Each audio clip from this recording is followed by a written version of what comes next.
अब तक जो भी पढ़ा क्रोनोलॉजिकल ऑर्डर में देखते हैं। 2.5 मिलियन बीसी में स्टोन एज स्टार्ट हो गई थी और वो 4000 बीसी तक रही थी।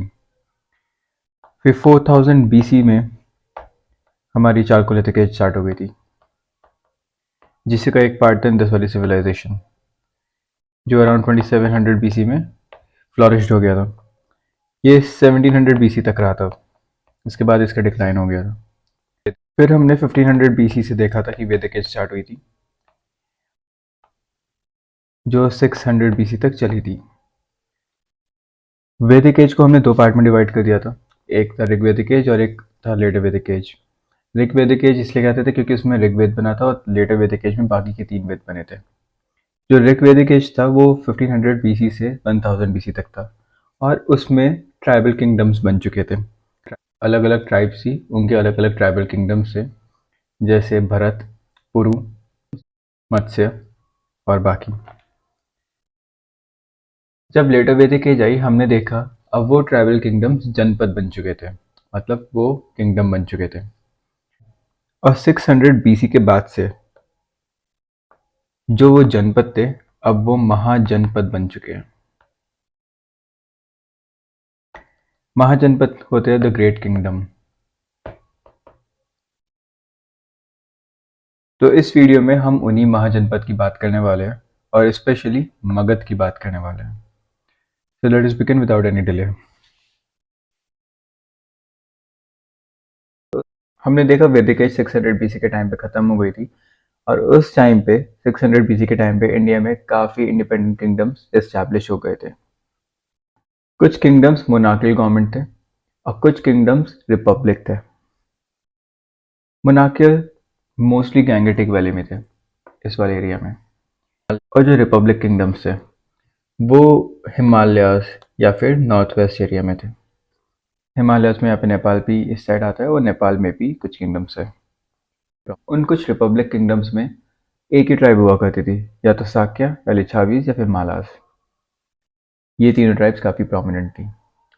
So in the beginning of the 6th century BC, the northern India consisted of a large number of independent kingdoms. Some of them had monarchical government, जो यहाँ गैंगेटिक वैली में थे, while some others were republic, जो हिमालय की foothills पे थे या फिर नॉर्थ वेस्ट इंडिया में थे, नेपाल पे भी थे।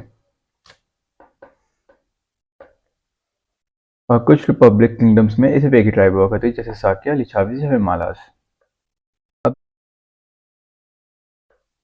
अब पहले महाजनपद का मतलब देखते हैं। महाजनपद का मतलब है the great kingdom, simple.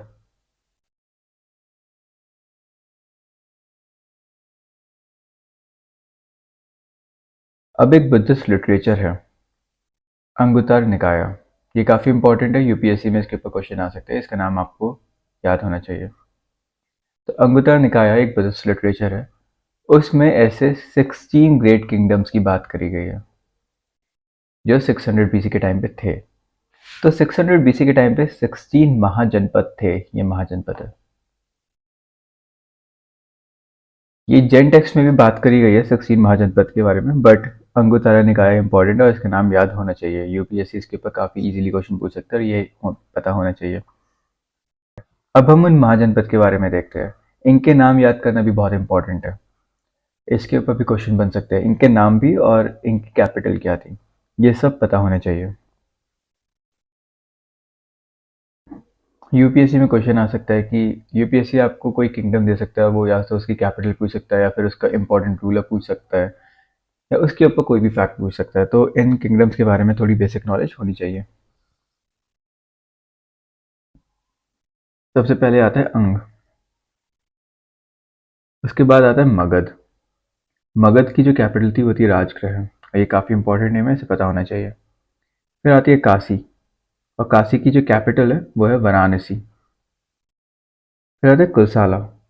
Kosala भी काफ़ी इंपॉर्टेंट किंगडम था जिसकी कैपिटल थी अयोध्या। फिर वाजी, जिसकी कैपिटल थी वैशाली, ये भी काफ़ी इंपॉर्टेंट किंगडम है। फिर माला, माला की कैपिटल थी कुशीनगर, ये भी काफ़ी इंपॉर्टेंट है। फिर आता है छेदी, ये इतना इंपॉर्टेंट नहीं है बट फिर भी पता होना चाहिए, जिसकी कैपिटल थी त्रिपुरी। वत्स, जिसकी कैपिटल थी कौसाम्बी, ये इंपॉर्टेंट है।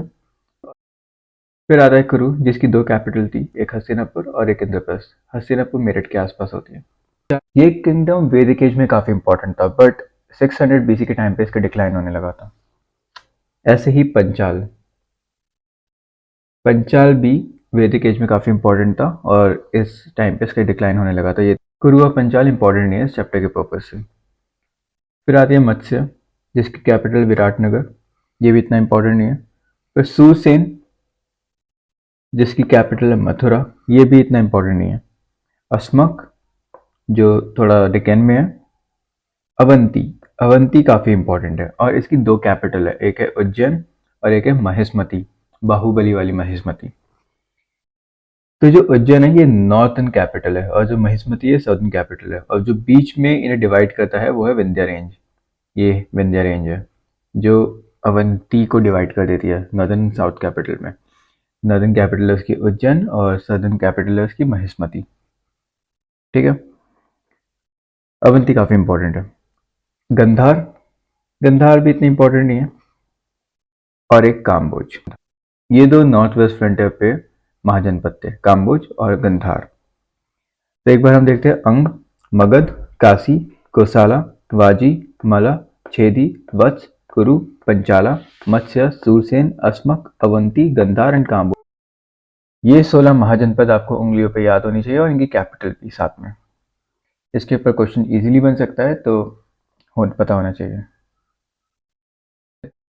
अब इन 16 महाजनपद में कुछ या तो काफी स्मॉल किंगडम्स थे या फिर कुछ काफी वीक थे। अब उनके साथ दो चीजें हुई, या तो उन्हें स्ट्रॉन्गर रूलर ने एनेक्स कर दिया या फिर वो धीरे धीरे टाइम के साथ खत्म होते गए। जब कोई वीक रूलर आ जाता है और वो इनकेपेबल होता है किंगडम को संभालने के लिए, तो वो किंगडम धीरे धीरे खत्म हो जाता है या फिर वो मोस्टली एनेक्स हो जाता है। ठीक है, अब 6th सेंचुरी के मिड आते आते सिर्फ 4 महाजनपद बचे। अब खुद सोचो, 12 महाजनपद या तो छोटे होंगे या फिर वो वीक होंगे, या तो वो किसी महाजनपद में एनेक्स हो गए होंगे या फिर वो अपने आप ग्रेजुअली खत्म होते हो गए। मगध ने काफी जनपद को एनेक्स कराया और वो हम देखेंगे आगे। तो ये 4 महाजनपद थे, वत्स, जिसकी कैपिटल थी कौसाम्बी, अवंती, जिसकी दो कैपिटल थी, एक उज्जैन और एक महिष्मती, कोसाला, जिसकी कैपिटल थी अयोध्या, और मगध, जिसकी कैपिटल थी राजगृह। ये चारों महाजनपद बहुत इंपॉर्टेंट है और इनकी कैपिटल्स भी बहुत ही ज़्यादा इंपॉर्टेंट है, तो ये आपको याद होनी ही चाहिए। वच के ऊपर पढ़ते हैं थोड़ा। ये यमुना के बैंक्स पे सिचुएटेड था। इसकी कैपिटल थी कौसाम्बी, जो आज के इलाहाबाद के आसपास आती है, हमने पढ़ा है। इस महाजनपद का एक पॉपुलर रूलर था, उसका नाम था उदयन।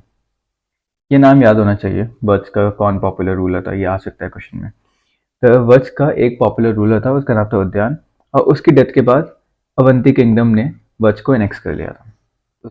हमने देखा था अवंती किंगडम मध्य प्रदेश के आसपास पड़ता है और विंध्या रेंज उसे दो पार्ट में डिवाइड कर देती है। ऊपर उसकी कैपिटल है उज्जैन और नीचे उसकी कैपिटल है महिष्मती।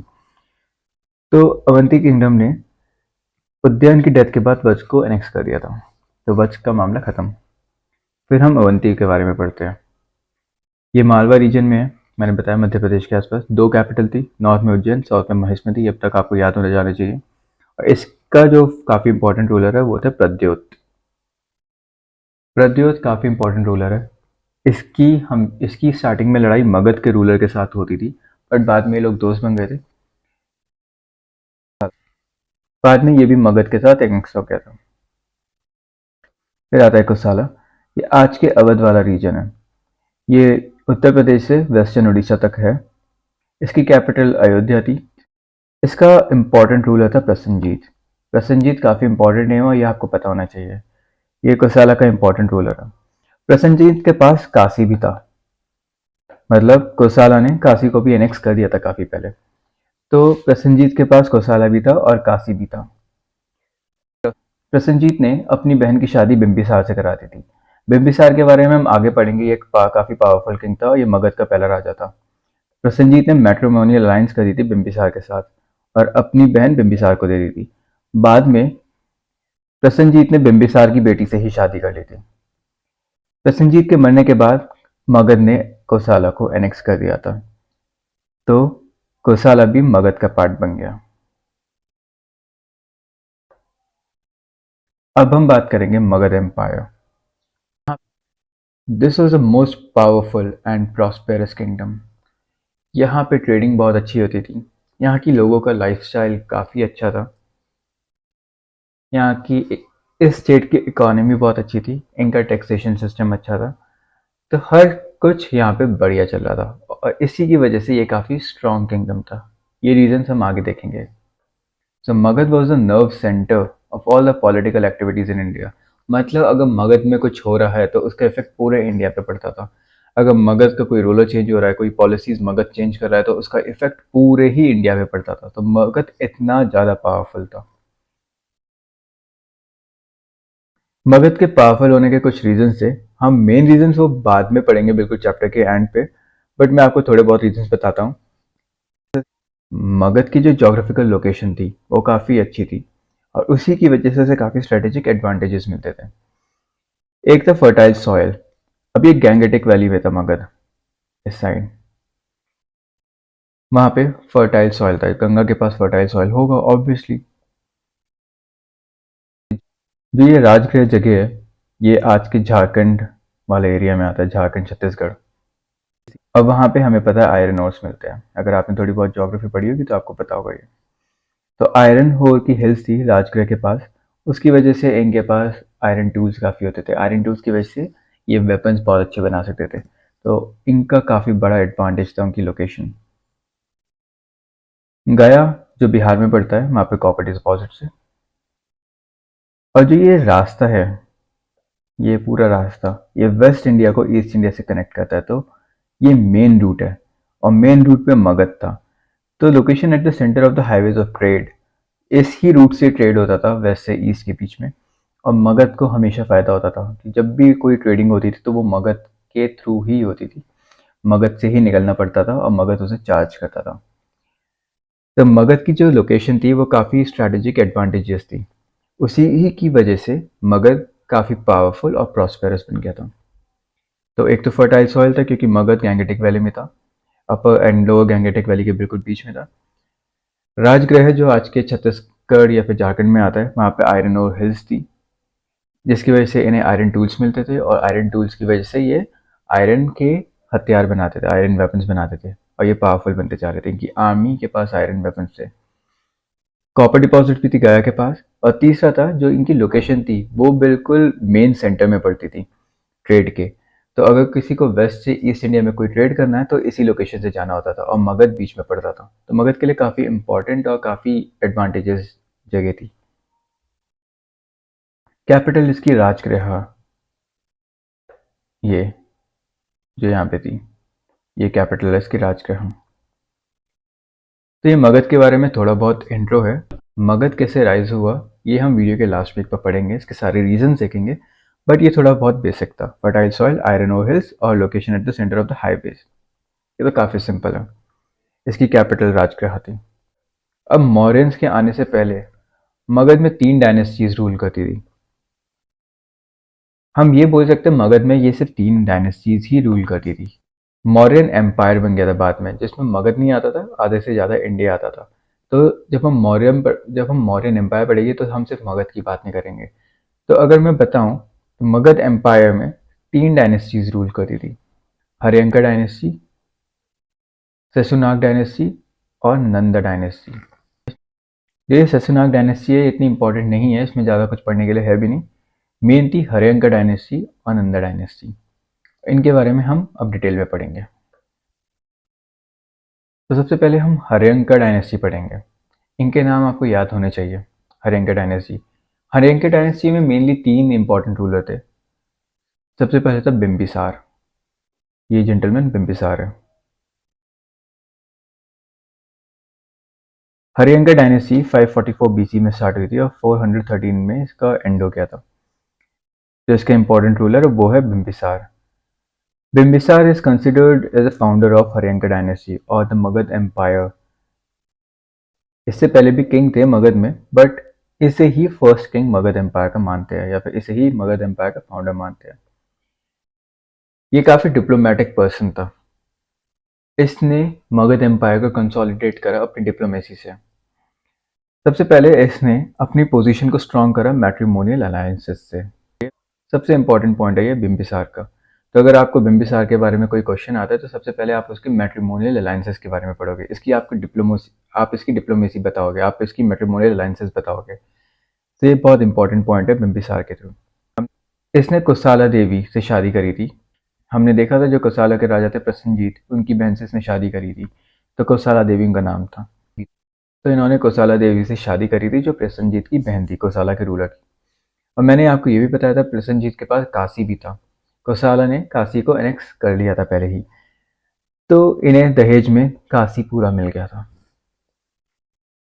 अब देखिए, मगध एम्पायर को काशी तो मिल गया डाउरी में, पर उसने कोसला किंगडम के साथ भी बहुत अच्छे रिलेशंस बना लिए थे। तो अगर मगध एम्पायर को कुछ इंपॉर्टेंट नीड होती होगी तो कोसला किंगडम उसके लिए खड़ा हो जाता होगा। दूसरी इन्होंने शादी करी छिलाना से। ये लिच्छावी प्रिंसेस थी वैशाली की। वैशाली थी वाजी की कैपिटल, हमने पढ़ा। फिर इन्होंने तीसरी शादी करी खेलमा से, जो मदरा की रॉयल फैमिली में आती थी पंजाब में। पंजाब के साथ मैट्रिमोनियल अलायंस करके इन्होंने नॉर्थ फ्रंटियर काफी अपना स्ट्रॉन्ग कर लिया था, नॉर्थ और north west frontier. North and north west frontier इनका स्ट्रॉन्ग हो गया था इन सबके साथ मैट्रिमोनियल अलायंसेस करके। तो ये काफी डिप्लोमेटिक पर्सन थे। इन्होंने सोचा कि लड़ाई से काम नहीं बनेगा, तो मैं सबके साथ शादी करता चलूंगा, सबके साथ मैट्रिमोनियल अलायंसेस बनाऊंगा, तो सब लोग मेरी रिस्पेक्ट भी करेंगे और मुझे अपने एक्सपेंसेस भी नहीं करने पड़ेंगे वॉर में, और अगर कुछ प्रॉब्लम होगी तो वो लोग मेरा साथ भी देंगे। He was a very diplomatic person.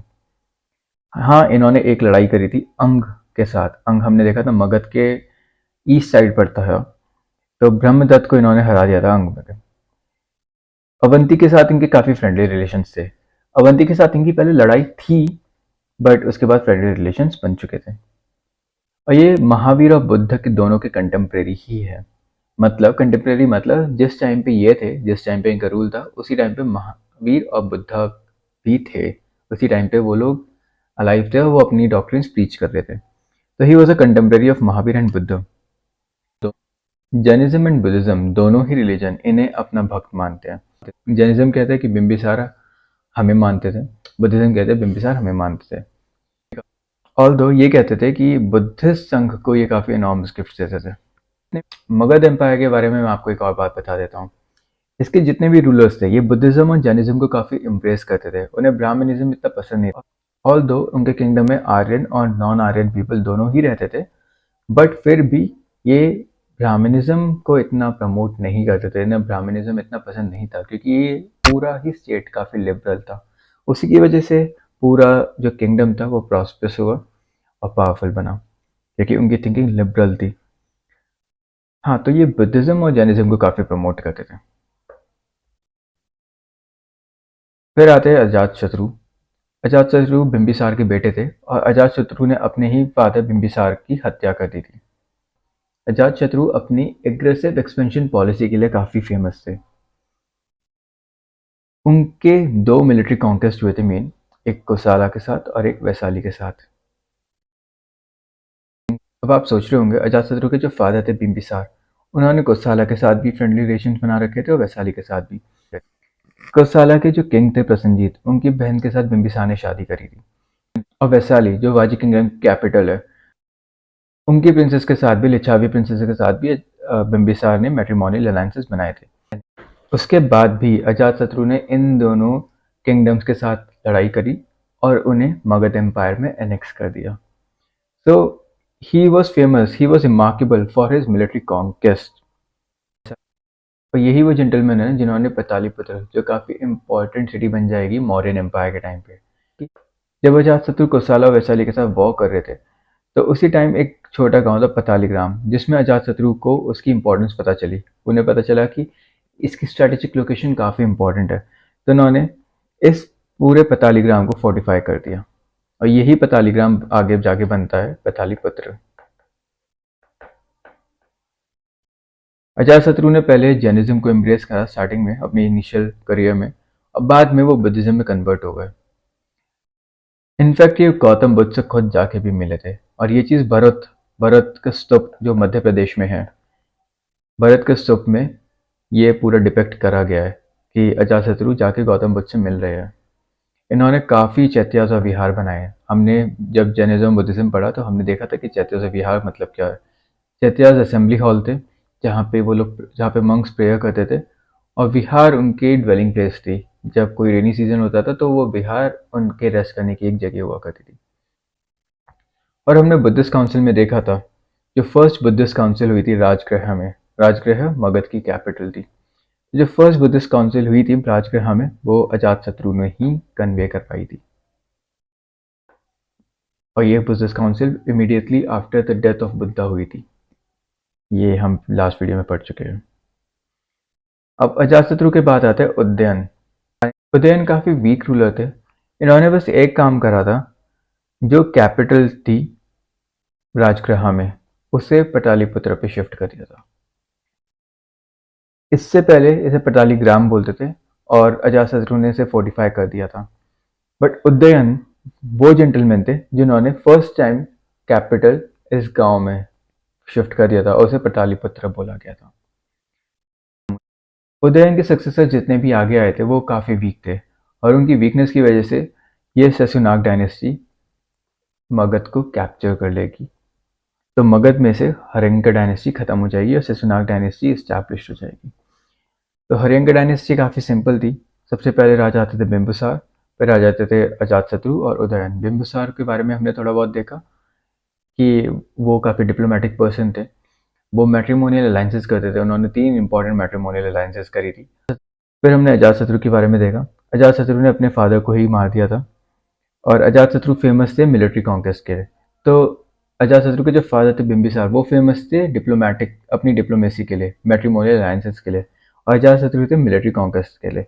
इन्होंने कुशाला और वैशाली के साथ लड़ाई करी थी, और बाद में ये जैनिज्म से बुद्धिज्म में कन्वर्ट हो गए थे, बुद्धा से मिले थे, और इन्होंने काफ़ी चैत्य विहार बनाए थे, और इन्होंने ही अब फर्स्ट बुद्धिस्ट काउंसिल को कन्वे करा था राजगृह में, जो मगध की कैपिटल थी। और फिर आते उदयन। इन्होंने बस राजगृह से कैपिटल पटालीपुत्रा में शिफ्ट करी थी, और यहाँ पे हर्यंका डायनेस्टी खत्म हो जाती है। हर्यंका डायनेस्टी के बाद आती है शशनाग डायनेस्टी। इनका रूल 413 बीसी से 345 बीसी के टाइम पे तक रहा था। इस डायनेस्टी की टाइमलाइन एंड क्रोनोलॉजी के बारे में काफ़ी अनसर्टेनिटी है। ये सिर्फ एक रफ नंबर है। हमें नहीं पता कि एग्जैक्टली ये कब आए थे। हाँ, इतना पता है कि ये हर्यंका डायनेस्टी के बाद आए थे और अनंदा डायनेस्टी से पहले आए थे। इस डायनेस्टी में जानने के लिए ज़्यादा कुछ है नहीं। शशुनाग राजा के नाम पे ही इस डायनेस्टी का नाम पड़ा। इन्होंने बस 2 चीज़ें करी थी। एक तो अवंती, जो एक काफ़ी पावरफुल किंगडम था, जिसकी 2 कैपिटल थी, एक उज्जैन और एक महिष्मति। अवंती को हरा दिया था। और दूसरा, मगध की कैपिटल पटालीपुत्रा से वैशाली में टेम्परेरली शिफ्ट कर दी थी। हमने देखा था कि उदयन ने पटालीपुत्रा में कैपिटल शिफ्ट करी थी राजगृह से, पर शशुनाग ने वही कैपिटल पटालीपुत्रा से वैशाली में शिफ्ट करी थी, जो कि टेम्परेरली हुई थी। फिर शशुनाग के बाद आते हैं काल अशोक, जिनका असली नाम था काकावर्मन। ये काल अशोक आपने नाम सुना होगा। इनके टाइम पे सेकंड बुद्धिस्ट काउंसिल हुई थी, जो वैशाली में ही हुई थी, जहाँ पे कैपिटल थी। इन्होंने वापस पटालीपुत्रा में वो कैपिटल शिफ्ट कर दी थी, और ये मारे गए थे नंदा डायनेस्टी के हाथों पे। इनके बारे में और कुछ नहीं है। तो शशुनाग डायनेस्टी काफ़ी ईजी है। ये हर्यंका डायनेस्टी के बाद आती है। 2 इंपॉर्टेंट रूलर्स हैं शशुनाग, जिनके नाम पे डायनेस्टी का नाम पड़ा है। उन्होंने अवंती को हरा दिया था और अपनी कैपिटल वैशाली में टेम्परेरली शिफ्ट कर दी थी। उनके बाद आते हैं काल अशोक, जिसे हम काकावर्मन भी बोलते हैं। इनके ही रेन में सेकंड बुद्धिस्ट काउंसिल हुई थी, जो वैशाली में ही हुई थी। इन्होंने कैपिटल पटालीपुत्र में वापस शिफ्ट कर दी थी, और ये मारे गए थे नंदा डायनेस्टी के हाथों पे। तो ये था शशुनाग डायनेस्टी। काफ़ी सिंपल था, इसमें याद करने के लिए कुछ नहीं है, बस नाम थोड़े बहुत देख लेना। अब शशुनाग डायनेस्टी के बाद आती है नंदा डायनेस्टी। इनकी भी टाइमलाइन या क्रोनोलॉजिकल ऑर्डर सर्टेन नहीं है, क्योंकि हमारे पास इतने एविडेंसेस नहीं है जो इन डायनेस्टी के टाइमलाइन या फिर क्रोनोलॉजिकल ऑर्डर बताए। बट इस डायनेस्टी में 2 इंपॉर्टेंट रूलर थे। एक थे महापद्मानंद, जो 345 बीसी से अराउंड 335 बीसी तक रहे थे, और दूसरे थे धनानंद, जो 329 बीसी से 321 बीसी के टाइम पे रहे थे।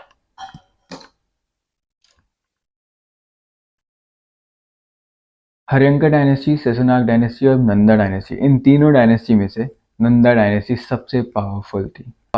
ये इतनी ज़्यादा पावरफुल आर्मी थी कि इनके नाम पे अलेक्जेंडर के जो सिपाही थे वो उन्होंने भी लड़ने से मना कर दिया था। इतना ज़्यादा डर था नंदा डायनेस्टी का अलेक्जेंडर की आर्मी के लिए भी। तो इनके रूलर्स के बारे में देखते हैं। महापद्मानंद। और सबसे पहले मैं आपको ये बता दूं, जो महापद्मानंद थे ये क्षत्रिय नहीं थे। और जो क्षत्रिय नहीं थे और वो तब भी रूलर बनते थे उन्हें कहते थे अधार्मिक। तो ये अधार्मिक थे। अधार्मिक का मतलब ये रूलर थे बट ये क्षत्रिय नहीं थे। और हमने देखा था कि वर्ण सिस्टम के अकॉर्डिंगली क्षत्रिय ही रूल कर सकते हैं, ना ब्राह्मण रूल कर सकते, ना शूद्र कर सकते, ना वैश्य कर सकते। तो ये ब्राह्मण तो नहीं थे और ये क्षत्रिय भी नहीं थे, तो ये या तो शूद्र होंगे या फिर वैश्य होंगे, तो इसलिए इन्हें अधार्मिक बोलते थे। और ये क्षत्रियों से थोड़ी नफरत सी करते थे, इसलिए इन्होंने नॉर्थ इंडिया के काफ़ी क्षत्रियों को उखाड़ दिया था। काफ़ी क्षत्रियों की इन्होंने बैंड बजा दी थी नॉर्थ इंडिया की। इसलिए ही इन्हें सर्व क्षत्रिय नाटक बोलते थे। सर्व क्षत्रिय नाटक, जिसका मतलब था डिस्ट्रॉयर ऑफ क्षत्रियास। इन्होंने एक टाइटल अज्यूम कर लिया था एकारत, और एकारत का मतलब था who destroyed all other princess, या फिर एक सिंगल सोवरेन। मतलब जो भी है वो यही है, इनके अलावा कोई महाराज नहीं है। हाथी गुम्फा इंस्क्रिप्शन है, ये भी यूपीएससी में आ सकता है और इस पे आ भी सकता है क्योंकि नंदा डायनेस्टी काफ़ी फेमस डायनेस्टी है, इसके ऊपर क्वेश्चंस बन सकते हैं। तो हाथी गुम्फा इंस्क्रिप्शन है जो कलिंगा के खरावाल में है। उसमें लिखा है कि इन्होंने कलिंगा पे कॉन्क्वेस्ट करी थी और जीत गए थे ये। इनके टाइम पे पूरा मगध हद से ज़्यादा रिच था और हद से ज़्यादा पावरफुल था। और वो इसलिए भी हो सकता है क्योंकि इनका जो टैक्सेशन सिस्टम था वो काफ़ी इफेक्टिव था। और जब कोई भी टैक्सेशन सिस्टम इफेक्टिव हो तो रेवेन्यू अच्छी आती है। रेवेन्यू अच्छी आएगी तो गवर्नमेंट सही से काम कर पाती है। और वही सब चीज़ें इनकी पब्लिक को वापस मिलती होगी, उन्हें उनके पास जॉब होगी, उनके पास ट्रेडिंग, उस टाइम पे ट्रेडिंग अच्छी होती थी। और हमने देखा था कि मगध एम्पायर की जो स्ट्रेटेजिक लोकेशन कितनी इंपॉर्टेंट थी। इनके टाइम पे मगध हद से ज़्यादा रिच था और पावरफुल था। मैंने बताया इतना पावरफुल था कि अलेक्जेंडर की आर्मी ने आने से मना कर दिया था, इन पे अटैक करने से मना कर दिया था। फिर आते हैं धनानंद। ये लास्ट रूल होते हैं नंदा डायनेस्टी के। एक तमिल संगम वर्क था अहन्नुरू। इस अहन्नुरू में बताया गया है कि धन नंद के टाइम पे भी मगध में हद से ज़्यादा पैसा था। हद से ज़्यादा पैसा था, हद से ज़्यादा लाइफ अच्छी थी लोगों की। पर इनका जो टैक्स कलेक्शन का सिस्टम था वो काफ़ी ऑपरेसिव था। मतलब ये ज़्यादा टैक्स कलेक्ट करते थे अपने प्रेडिसेसर से, और इनका टैक्स कलेक्शन का मेथड भी काफ़ी क्रूअल था और लोग काफ़ी प्रोटेस्ट करते थे इनके टैक्स सिस्टम का। और इसी चीज़ का फ़ायदा उठा के चंद्रगुप्त मौर्य ने इन्हें ओवरथ्रो करके खुद का मौर्यन एम्पायर इस्टेब्लिश कर दिया था। अलेक्जेंडर इन्हीं के टाइम पे इंडिया आए थे, ये इंपॉर्टेंट है याद करना। धनानंद के टाइम पे ही अलेक्जेंडर का इन्वेजन हुआ था इंडिया में। अब इस चैप्टर का लास्ट टॉपिक देखेंगे, causes for rise of Magadh. वो कौन कौन से फैक्टर्स थे जिसकी वजह से मगध एक पावरफुल और एक इनॉर्मस वेल्थ वाला स्टेट बना। हमने देखा था नंद डायनेस्टी के टाइम पे मगध के पास इनॉर्मस वेल्थ थी, लग्जरियस वे ऑफ लाइफ था लोगों का। तो वो कौन कौन से फैक्टर्स थे कि मगध इतना ज़्यादा पावरफुल और इतनी ज़्यादा वेल्थ वाला स्टेट बना। हमने ये भी देखा था कि मगध ने आसपास के अपने महाजनपद को भी अपने अंदर एनेक्स कर लिया था। तो अब हम उन फैक्टर्स को समझने की कोशिश करेंगे। सबसे पहला है ज्योग्राफिकल फैक्टर्स। मगध की लोकेशन। मगध की लोकेशन इतनी यूनिक थी कि उसे हर फील्ड में आगे बढ़ाती थी। हमने देखा था कि मगध अपर एंड लोअर गंगेटिक वैली के बीच में पड़ता था और ये एरिया काफ़ी फर्टाइल था। ऑब्वियसली जब रिवर गंगा बह रही है और पूरी गंगेटिक वैली काफ़ी फर्टाइल है, तो फर्टाइल सॉइल, वहाँ पे ज़्यादा बारिश आती थी, एग्रीकल्चर काफ़ी अच्छा होता था। पहला रीज़न तो ये, एग्रीकल्चर इतना ज़्यादा अच्छा था कि जो भी प्रोड्यूस होता था वो सरप्लस में चला जाता था और एक्सपोर्ट होता था, अब बाकी स्टेट्स के साथ एक्सपोर्ट होता था। तो मगध के पास वेल्थ इसलिए भी काफ़ी अच्छी रही। दूसरा, जो उसकी लोकेशन थी वो मेनलैंड रूट के बीच में पड़ती थी। हमने देखा था कि वेस्ट इंडिया और ईस्ट इंडिया के बीच में मगध पड़ता था, और वेस्ट इंडिया ईस्ट इंडिया के बीच में जो भी रूट आता था वो मगध से होते ही जाता था। तो मगध की जो लोकेशन थी वो इतनी इंपॉर्टेंट थी कि अगर किसी को वेस्ट इंडिया से ईस्ट इंडिया जाना है या फिर ईस्ट इंडिया से वेस्ट इंडिया जाना है तो मगध के थ्रू ही जाना पड़ेगा, कोई और रास्ता नहीं था। और जब वो मगध के थ्रू जाते थे तो वहाँ पे ट्रेडिंग होती थी, या फिर वो ट्रेडिंग नहीं भी करते थे उन्हें टैक्स देना पड़ता था ट्रेडिंग का। तो इसलिए भी मगध के पास पैसा आया। दोनों ही राजगृह पैतालीपुत्र, जो दोनों ही मगध की कैपिटल थी। देखा था हमने कि स्टार्टिंग में राजगृह कैपिटल थी और बाद में पैतालीपुत्र कैपिटल बन गई थी। दोनों ही काफी स्ट्रैटेजिक पोजीशन भी थी। इन दोनों ही कैपिटल पर अटैक करना इम्पॉसिबल था, ये इम्प्रेग्नेबल कैपिटल थी। तो मगध की लोकेशन एक बहुत बड़ा फैक्टर था। फिर हम इकोनॉमिक फैक्टर्स पे आते हैं। हमने ये भी देखा था कि मगध के आसपास कॉपर एंड आयरन डिपॉजिट्स बहुत ज़्यादा है। राजगृह राजगृह में हमें आयरन डिपॉजिट्स काफ़ी मिले हैं। पतालीपुत्र में हमें कॉपर डिपॉजिट्स बहुत मिलते थे। पतालीपुत्र आज का पटना है। अब जब उनके पास कॉपर एंड आयरन डिपॉजिट्स है तो उससे वो आयरन इम्प्लीमेंट्स बनाएंगे। आयरन इम्प्लीमेंट्स वो ट्रेड भी करेंगे और मिलिट्री पर्पस के लिए भी यूज़ करेंगे। अब किसी भी मिलिट्री के पास सिर्फ आयरन टूल्स है, बाकी मिलिट्री के पास नहीं है, तो क्या उनकी मिलिट्री स्ट्रांग होगी? हाँ, उनकी मिलिट्री सबसे ज़्यादा स्ट्रांग होगी। तो इसलिए ही मगध की जो मिलिट्री थी वो इतनी ज़्यादा पावरफुल थी, उनके पास आयरन टूल्स थे, आयरन की तलवारें थी, तो उन्हें हराना इम्पॉसिबल था उस टाइम पे। हमने ये भी देखा easy control trade because of its location. जो इसकी लोकेशन थी वहां से वो हर एरिया में ट्रेड कर सकता था, वेस्ट में भी, ईस्ट में भी, नॉर्थ में भी, साउथ में भी। अब मगध की पॉपुलेशन भी लार्ज हो गई थी। अब किसी स्टेट के पास इतना पैसा आ रहा है, किसी किंगडम के पास इतना पैसा आ रहा है, उस किंगडम का टैक्स सिस्टम इतना अच्छा है, tax efficiency, tax collection efficiency इतनी अच्छी है, तो लोगों की लाइफस्टाइल बहुत अच्छी लगने लगी थी। जो एक्सपेंडिचर होता था किंग का वो लोगों के प्रति होता था।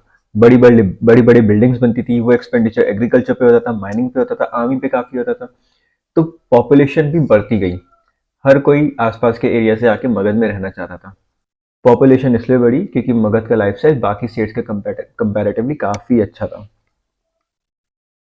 तो ये थे इकोनॉमिक फैक्टर्स। अब कल्चरल फैक्टर्स देखते हैं, ये काफी इंपॉर्टेंट है। ये भी मैंने आपको बताया था वीडियो की स्टार्टिंग में। जो मगध का रिलीजियस व्यू था वो ब्राह्मणिज्म से थोड़ा हटके था। जैसे ब्राह्मणिज्म काफी ऑर्थोडॉक्स रिलीजन है, उसमें वुमेन का स्टेटस काफी इंफीरियर था।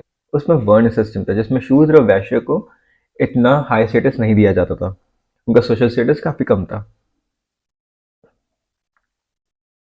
और जब ये सारे फैक्टर्स होते हैं कोई भी स्टेट प्रॉस्पर नहीं कर पाती। कोई भी स्टेट प्रॉस्पर तब कर पाती है जब उस स्टेट का लिबरल कैरेक्टर हो, जब उस स्टेट की पॉलिसीज अच्छी हो, जब उस स्टेट का टैक्स कलेक्शन सिस्टम बहुत अच्छा हो, और उसके लिए उन्हें अनऑर्थोडॉक्स सिस्टम अपनाना पड़ता था, ना कि पुराने ऑर्थोडॉक्स सिस्टम पे बिलीव करना होता था। तो मगध का अनऑर्थोडॉक्स कैरेक्टर था, ये ब्राह्मणिज्म से ज्यादा जैनिज्म एंड बुद्धिज्म पे बिलीव करता था। और जैनिज्म बुद्धिज्म दोनों ही कहते थे कि वुमेन से स्टेटस इक्वल होना चाहिए।